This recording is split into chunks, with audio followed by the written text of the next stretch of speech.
नमस्कार दोस्तों, स्वागत है हमारे YouTube चैनल बायो सनातन में। आज की कहानी राजा बलि। पुराकाल में बलि राजा बलि नाम से एक महापराक्रमी राजा थे। उनका जन्म असुरवंश में हुआ था और ये असुरों के ही राजा थे तथा वे बड़े न्यायनिष्ठ और दानी थे। ये महाराज प्रहवाद के पौत्र और विरोचन के पुत्र थे। कठोर तपस्या के द्वारा इन्होंने पर्याप्त यश और राज्य प्राप्त किया था। इनके राज्य में सभी प्रजाजन सुखी और संतुष्ट थे। किसी को किसी बात का कष्ट नहीं था। उन दिनों सुशासन करना तो राजा का कर्तव्य था ही, परंतु इसके अतिरिक्त राजा का कुछ और भी कर्तव्य समझा जाता था और वह था राज्य विस्तार की आकांक्षा रखना। राज कर्तव्य का यह भी एक प्रधान अंग माना जाता था। कम से कम असुरों में यह अवश्य ही प्रचलित थी। अपने अपार धन और जनबल से राजा बलि ने एक एक कर मर्त्यलोक के सब राज्यों पर अपना आधिपत्य विस्तार कर लिया था। 24 घंटों में कभी सूर्य अस्त नहीं होता था, ऐसा विस्तृत इनका राज्य था। साम्राज्याधिकार के लिए इन्हें जितना यश मिला था, उतना ही यश इन्हें अपने महान दानों के लिए भी प्राप्त हुआ था। इनकी उदारता और दानशीलता जग में प्रसिद्ध थी। परंतु प्रभुता पाई जाहि मद नाही की कहावत चरितार्थ हुए बिना नहीं रह सकती थी। अपने असीम साम्राज्य और विशाल दानों के लिए इनके मन में मद एवं अहंकार ने भी घर बना लिया। मंत्रियों और सभासदों के परामर्श ने उस अहंकार रूपी अग्नि में घी प्रदान करने का काम किया। अंत में इनकी स्वर्गराज्य को भी हड़पने का सपना देखने लगे। वह समय भी आया। बलि ने अपने पशुबल या राक्षसी बल से, सात्विक बल से संपन्न देवभूमि स्वर्ग को अपने अधीन कर लिया। अब तो बलि त्रिभुवन विजयी बन चुके थे। इधर उनके मन का अहंकार भी चरम मात्रा में पहुंचने लगा, परंतु अहंकारी स्वयं इस बात को नहीं समझता, अथवा यूं कहूं कि उसमें इस बात के समझने की योग्यता ही नहीं रहती। संसार का इतिहास इस बात का प्रमाण है कि राजा या राजशक्ति के अहंकार ने बड़े से बड़े सम्राट को भी नीचा देखने के लिए बाध्य किया है। महाराज बलि त्रिभुवन विजयी बनकर गर्व से चूर हो रहे थे। उधर देवगण दैत्य शासनाधीन रहना नहीं चाहते थे। उनमें प्रबल असंतोष बढ़ रहा था।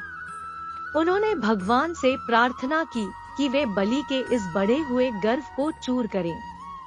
भगवान ने उनकी प्रार्थना सुन ली।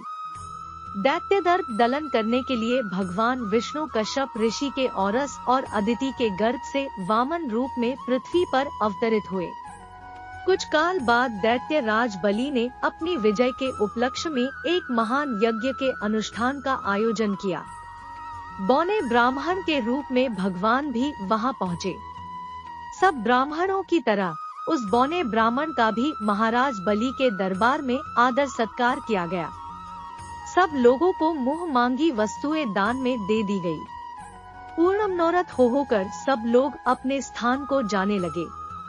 अब उस बौने ब्राह्मण का भी नंबर आया। महाराज बलि ने पूछा, कहिए ब्राह्मण देवता, आप क्या चाहते हैं? वामन, महाराज, आप तीनों लोक के स्वामी, अधिपति और शासक हैं। आपके लिए कोई भी वस्तु असंभव नहीं है। तीनों लोक में आपके दान की बड़ाई की जाती है। आपके यश और ख्याति की बातें सुनकर मैं भी कुछ पाने की आशा से आया हूँ। महाराज बलि, हो, यह तो मैं भी जानता हूँ। आप भी देख रहे हैं कि मुझसे दान पाकर सब लोग संतुष्ट चित्त से वापस जा रहे हैं, पर आप यह बताइए कि आप चाहते क्या है?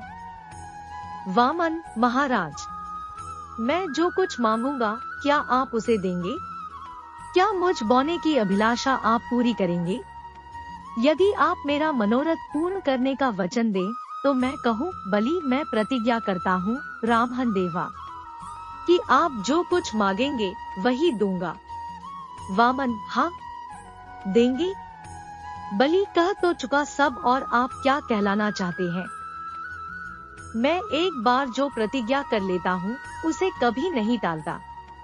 वामन, अच्छी बात है महाराज। मुझे 3 पग भूमि की आवश्यकता है। महाराज बलि भिक्षु की बात सुन हंसते हंसते लोटपोट होने लगे। हंसने को बात ही थी। बलि अपने को तीनों लोक का अधिकारी समझते थे। उनके लिए 3 पग भूमि क्या चीज थी। सो भी 3 पग भूमि मांगने वाला एक बोना आदमी था। भला वह 3 पग में कितनी सी भूमि ले लेता।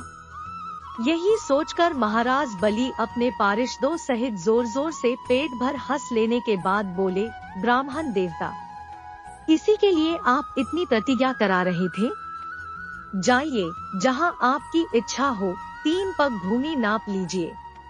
उम्मीद करते हैं दोस्तों कि हमारी यह वीडियो आपको अच्छी लगे तो प्लीज लाइक कीजिएगा और चैनल को सब्सक्राइब जरूर कीजिएगा। मिलते हैं अगले नेक्स्ट वीडियो में। जय श्री राम।